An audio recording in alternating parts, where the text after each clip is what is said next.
Hey everyone, it's Mackenzie, and in this video we're going to talk about a topic that people love to ask me about, and that is hair. So right off the bat, going into treatment, I was debating whether or not I should shave my head ahead of time.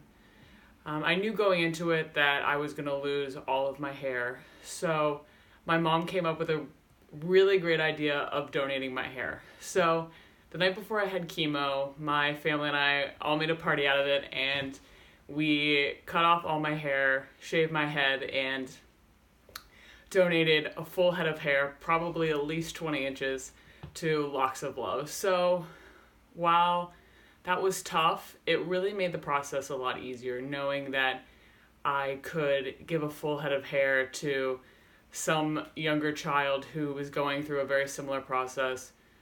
Was extremely rewarding and made the process of losing my hair pretty easy.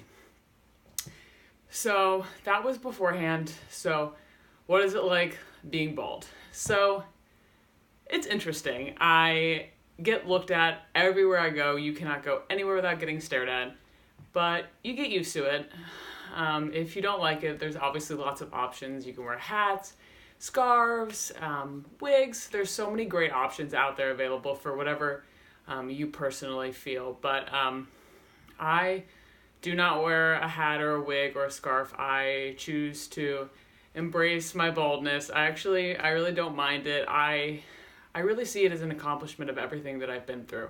So for me, being bald isn't something that's upsetting to me. It's, it reminds me of my strength and all that I'm capable of. So, I do enjoy it, and I will miss it, but at the same time, I'm looking forward to having a full head of hair again because it is quite cold, especially here in the winter in Boston. It gets absolutely freezing, so I hope that my hair comes in a little bit quicker as we approach winter. So that's really what it's like living with no hair. I hope it was helpful. I hope you enjoyed it, and I'll see you guys in the next video.